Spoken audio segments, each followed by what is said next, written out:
Today, I'm so pleased to be welcoming two student entrepreneurs. Anyone that knows me knows that I'm super passionate about getting entrepreneurial skills taught in schools early. And today I'm welcoming Sani and Ishmael. I would love you both to talk about your company, Iris. Yeah, for sure. What Iris kind of began as is a belief that we can do better. Today, there are a plethora of options when it comes to sustainable eating, sustainable transportation. However, we really didn't feel like there was that accessibility in the fashion platform. And when we kind of recognized this as an issue, we wanted to bring this sustainable fashion into the mainstream. And we used ASD's business studies class as a platform to further develop that. And in that class, we learned how to write a business plan, which we're currently still working on. And, just those kind of core entrepreneurship skills that, we use for Iris and, for later on in the future. Can you talk a bit, Ishmael, about how your company is sustainable and how you're making a difference?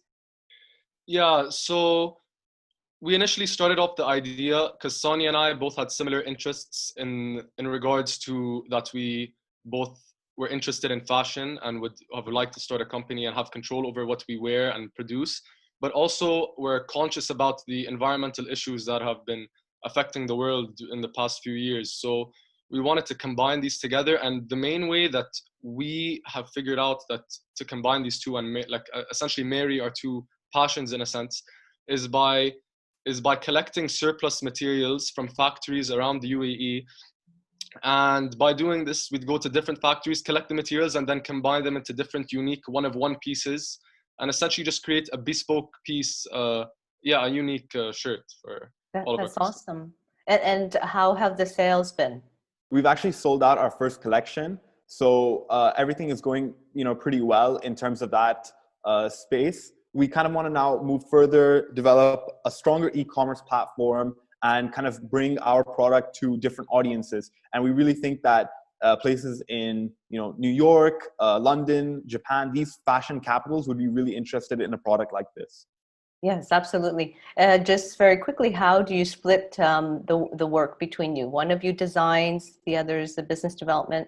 Yeah. So Isma he's really in charge of the designs, the aesthetic aspect, while I kind of work on developing the sustainability model and the business semantics and things like that. And how do you balance this with your schoolwork? Because I know you both are, for instance, studying for APs right now, so you're really academic and like studious also. And how do you balance that? I think that we didn't really view it as like something that we had to do. It's more of something that we wanted to do. So it didn't really, like, when we were working on it during the school year before online learning, we just went, and all of us in any of our spare time, we'd talk to each other, plan different ideas, come up with designs. It all just really came naturally. And now with the shift to online schooling, we've kind of been able to compress our schoolwork into fewer hours than what it would be in a normal day. And it essentially gave us more time to think of the company and develop it and adapt to this situation as well. That's awesome. Yeah, what they say, right, is that if you're really passionate about something, it doesn't feel like work.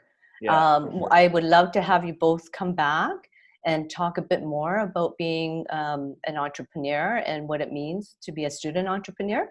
Do you want to leave everyone with the website address? Yeah, it's www.irisdxb.com, and our Instagram handle is iris.dxb. Thank you so much, guys. Talk to you soon.